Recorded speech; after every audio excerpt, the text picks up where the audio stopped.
Now, Interior Cabinet Secretary Professor Kindiki says the Genz protesters who led the countrywide anti-government demonstrations in June and July this year were part of a larger plot to overthrow President William Ruto's government.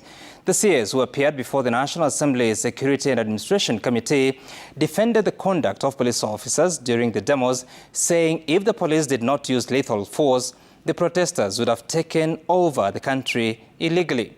Emmanuel Toh reports.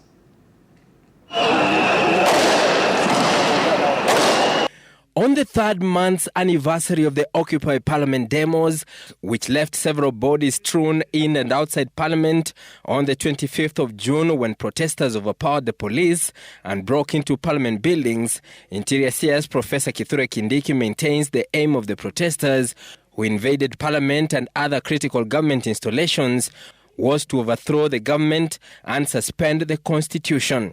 They were coming to burn down Parliament and kill people. Basically, they were not coming to demonstrate and ask for the finance bill not to be passed.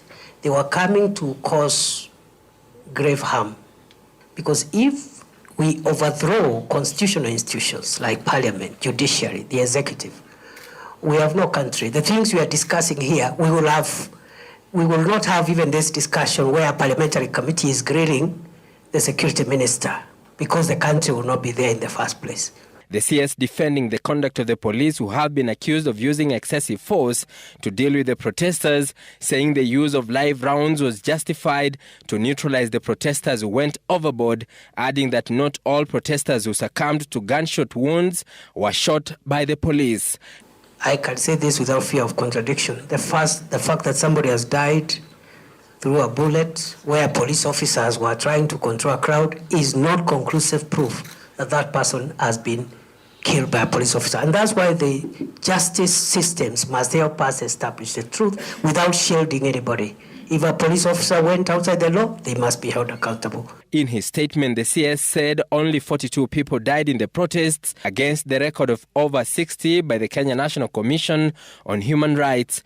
Kindiki adding that 2 bodies were still unaccounted for in mortuaries. Government records also show 132 persons are still missing and 1,208 were arrested during the period of the demos.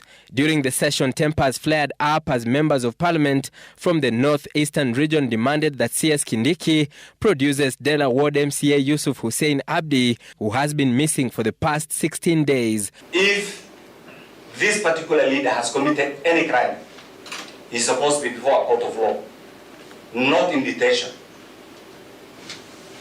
not in the name of abduction.